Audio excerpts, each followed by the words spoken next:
विशेषज्ञों ने चेतावनी दी है कि टेक्सास में एक दुर्लभ मानव मामले की खोज के बाद बर्ड फ्लू महामारी कोविड से 100 गुना बदतर होने की संभावना हो सकती है। 2020 में इस स्ट्रेन का पता चलने के बाद से H5N1 एवियन फ्लू तेजी के साथ फैला है, जो कि जंगली पक्षियों के साथ साथ वाणिज्यिक पोल्ट्री फार्म्स के झुंडों को भी प्रभावित करता है।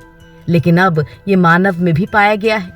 अमेरिका के 4 राज्यों में मवेशियों के झुंड संक्रमित हो गए हैं और हाल ही में संघीय स्वास्थ्य अधिकारियों ने घोषणा की कि टेक्सास में एक डेयरी कर्मचारी इस वायरस की चपेट में आ गया। डेली मेल के अनुसार पिट्सबर्ग के बर्ड फ्लू शोधकर्ता डॉक्टर सुरेश कुचिपुड़ी ने हाल ही में इस मुद्दे पर चर्चा करते हुए एक पैनल में कहा था कि यह वायरस कई वर्षों और शायद दशकों से महामारी की सूची में शीर्ष पर है और अब हम खतरनाक रूप से इस वायरस के करीब पहुंच रहे हैं, जो कि संभावित रूप से एक महामारी का कारण बन सकता है। उन्होंने कहा कि H5N1 वायरस दुनिया भर की प्रजातियों में पहले ही पाया जा चुका है और इसने मनुष्य सहित कई स्तनधारी मेजबानों को संक्रमित करने की क्षमता दिखाई है।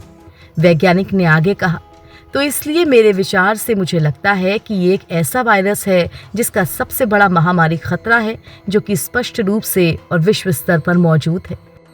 डेली मेल की रिपोर्ट के अनुसार वैक्सीन के लिए फार्मास्यूटिकल उद्योग सलाहकार और बैठक का आयोजन करने वाले कनाडा स्थित बायोनियाग्रा के संस्थापक जॉन फुल्टन ने भी अपनी चिंता व्यक्त की।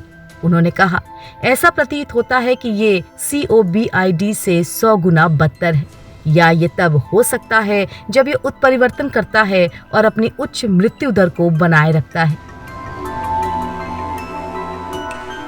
एक बार जब ये मनुष्यों को संक्रमित करने के लिए उत्परिवर्तित हो जाता है, तो हम केवल ये आशा कर सकते हैं कि मृत्यु दर कम हो जाए।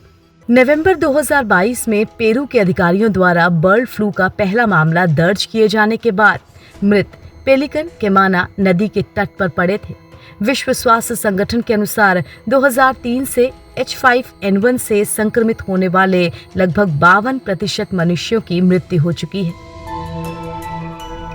खाद्य सुरक्षा प्राधिकरण ने कहा, अगर एवियन H5N1 इन्फ्लुएंजा वायरस मनुष्यों के बीच कुशलता से फैलने की क्षमता हासिल कर लेता है, तो मनुष्यों में H5 वायरस के खिलाफ प्रतिरक्षा सुरक्षा की कमी के कारण बड़े पैमाने पर संचरण हो सकता है।